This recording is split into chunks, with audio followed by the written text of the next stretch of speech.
Section 1. The Power of Meditation. Spiritual meditation is the pathway to divinity. It is the mystic ladder which reaches from earth to heaven, from error to truth, from pain to peace. Every saint has climbed it. Every sinner must sooner or later come to it. And every weary pilgrim that turns his back upon self and the world and sets his face resolutely toward the Father's home must plant its feet upon its golden rounds. Without its aid you cannot grow into the divine state, the divine likeness, the divine peace, and the fadeless glories and unpolluting joys of truth will remain hidden from you. Meditation is the intense dwelling in thought upon an idea or theme, with the object of thoroughly comprehending it. And whatsoever you constantly meditate upon, you will not only come to understand, but will grow more and more into its likeness, for it will become incorporated into your very being, will become, in fact, your very self. If, therefore, you constantly dwell upon that which is selfish and debasing, you will ultimately become selfish and debased. If you ceaselessly think upon that which is pure and unselfish, you will surely become pure and unselfish. Tell me what it is upon which you most frequently and intensely think, that to which, in your silent hours, your soul most naturally turns, and I will tell you to what place of pain or peace you are travelling, and whether you are growing into the likeness of the divine or the bestial. There is an unavoidable tendency to become literally the embodiment of that quality upon which one most constantly thinks. Let, therefore, the object of your meditation be above and not below, so that every time you revert to it in thought, you will be lifted up. Let it be pure and unmixed with any selfish element. So shall your heart become purified and drawn nearer to truth, and not defiled and dragged more hopelessly into error. Meditation, in the spiritual sense in which I am now using it, is the secret of all growth in spiritual life and knowledge. Every prophet, sage and saviour became such by the power of meditation. Buddha meditated upon the truth until he could say, "I am the truth." Jesus brooded upon the divine immanence until at last he could declare, "I and my Father are one." Meditation centered upon divine realities is the very essence and soul of prayer. It is the silent reaching of the soul toward the eternal. Mere petitionary prayer without meditation is a body without a soul, and is powerless to lift the mind and heart above sin and affliction. If you are daily praying for wisdom, for peace, for loftier purity, and a fuller realization of truth, and that for which you pray is still far from you, it means that you are praying for one thing while living out in thought and act another. If you will cease from such waywardness, taking your mind off those things the selfish clinging to which debars you from the possession of the stainless realities for which you pray, if you will no longer ask God to grant you that which you do not deserve, or to bestow upon you that love and compassion which you refuse to bestow upon others, but will commence to think and act in the spirit of truth, you will, day by day, be growing into those realities, so that ultimately you will become one with them. He who would secure any worldly advantage must be willing to work vigorously for it, and he would be foolish indeed who, waiting with folded hands, expected it to come to him for the mere asking. Do not then vainly imagine that you can obtain the heavenly possessions without making an effort. Only when you commence to work earnestly in the kingdom of truth will you be allowed to partake of the bread of life, and when you have, by patient and uncomplaining effort, earned the spiritual wages for which you ask, they will not be withheld from you. If you really seek truth, and not merely your own gratification, if you love it above all worldly pleasures and gains, more even than happiness itself, you will be willing to make the effort necessary for its achievement. If you would be freed from sin and sorrow, if you would taste of that spotless purity for which you sigh and pray, if you would realize wisdom and knowledge, and would enter into the possession of profound and abiding peace, come now and enter the path of meditation, and let the supreme object of your meditation be truth. At the outset, meditation must be distinguished from idle reverie. There is nothing dreamy and unpractical about it. It is a process of searching and uncompromising thought, which allows nothing to remain but the simple and naked truth. Thus meditating, you will no longer strive to build yourself up in your prejudices, but, forgetting self, you will remember only that you are seeking the truth. And so you will remove, one by one, the errors which you have built around yourself in the past, and will patiently wait for the revelation of truth, which will come when your errors have been sufficiently removed. In the silent humility of your heart, you will realize that there is an inmost centre in us all, where truth abides in fullness, and around, wall upon wall, the gross flesh hems it in. This perfect, clear perception, which is truth, a baffling and perverting carnal mesh blinds it, and makes all error. And to know rather consists in opening out a way whence the imprisoned splendour may escape, than in effecting entry for a light supposed to be without. Select some portion of the day in which to meditate, and keep that period sacred to your purpose. The best time is the very early morning, when the spirit of repose is upon everything. All natural conditions will then be in your favour. The passions, after the long bodily fast of the night, will be subdued. The excitements and worries of the previous day will have died away, and the mind, strong and yet restful, will be receptive to spiritual instruction. Indeed, one of the first efforts you will be called upon to make will be to shake off lethargy and indulgence, and if you refuse, you will be unable to advance, for the demands of the spirit are imperative. To be spiritually awakened is also to be mentally and physically awakened. The sluggard and the self-indulgent can have no knowledge of truth.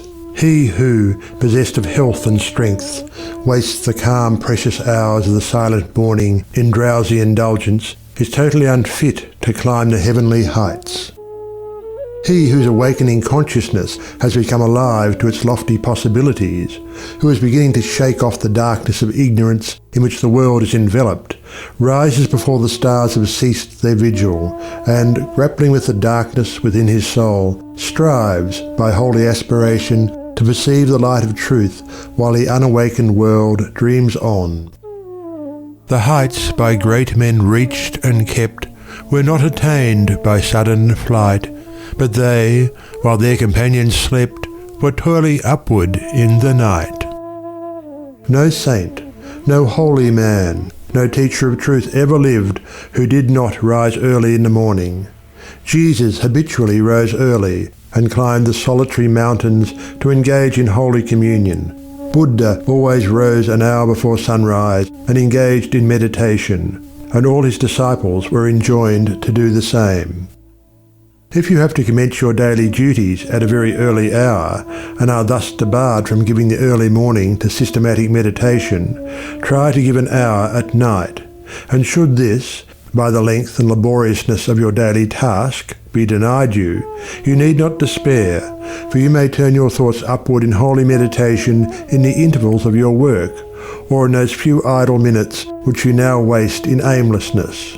And should your work be of that kind which becomes by practice automatic, you may meditate while engaged upon it.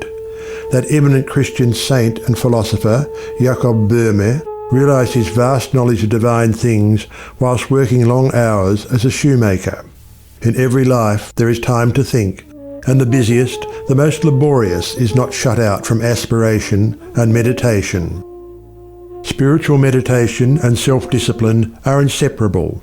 You will therefore commence to meditate upon yourself so as to try and understand yourself, for remember, the great object you will have in view will be the complete removal of all your errors in order that you may realize truth. You will begin to question your motives, thoughts, and acts, comparing them with your ideal and endeavouring to look upon them with a calm and impartial eye. In this manner, you will be continually gaining more of that mental and spiritual equilibrium without which men are but helpless straws upon the ocean of life. If you are given to hatred or anger, you will meditate upon gentleness and forgiveness, so as to become acutely alive to a sense of your harsh and foolish conduct. You will then begin to dwell in thoughts of love, of gentleness, of abounding forgiveness, and as you overcome the lower by the higher, there will gradually, silently steal into your heart a knowledge of the divine law of love, with an understanding of its bearing upon all the intricacies of life and conduct. And in applying this knowledge to your every thought, word, and act, you will grow more and more gentle, more and more loving, more and more divine.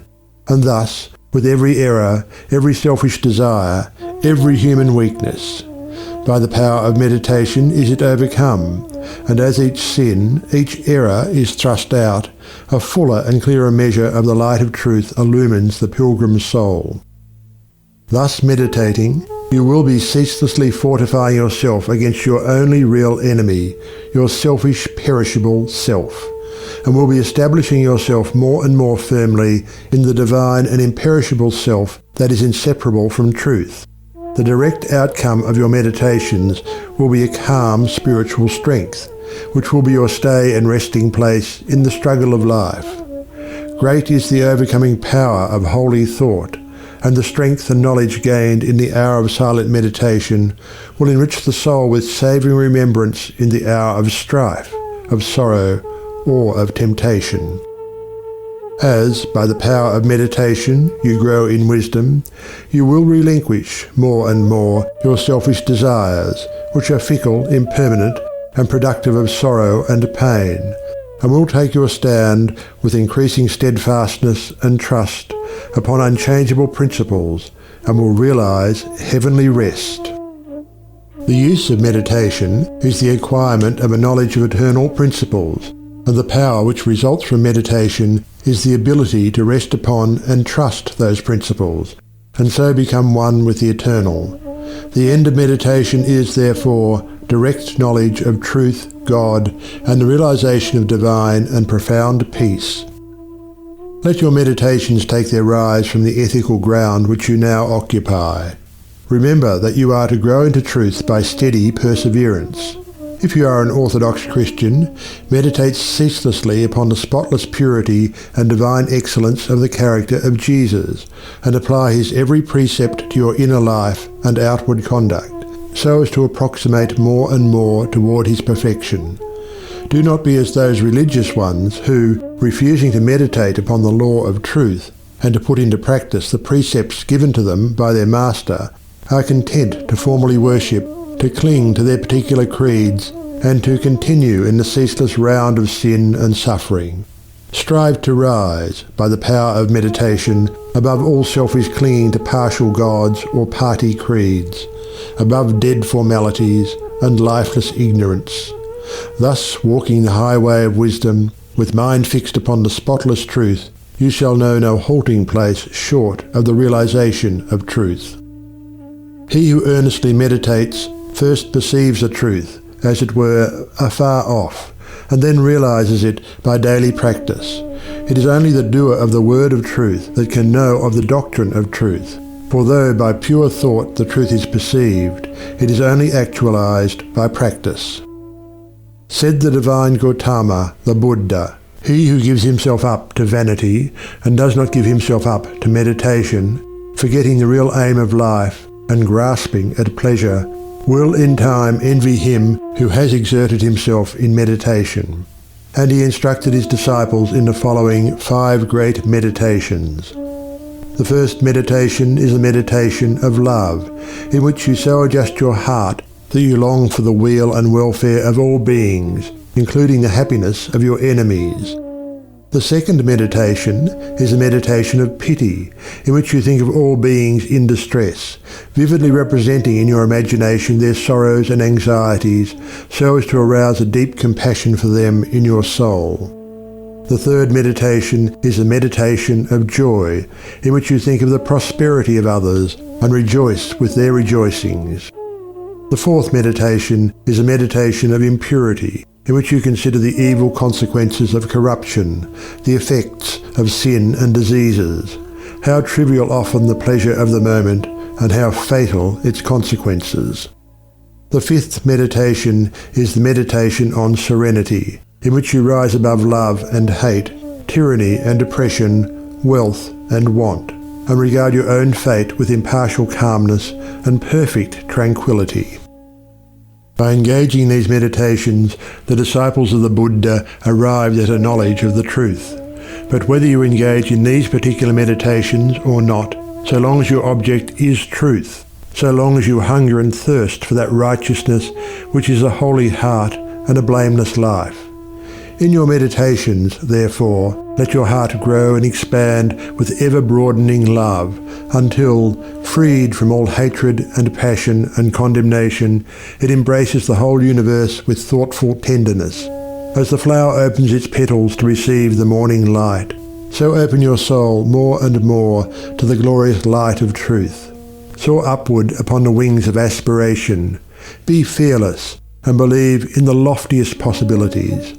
Believe that a life of absolute meekness is possible. Believe that a life of stainless purity is possible. Believe that a life of perfect holiness is possible.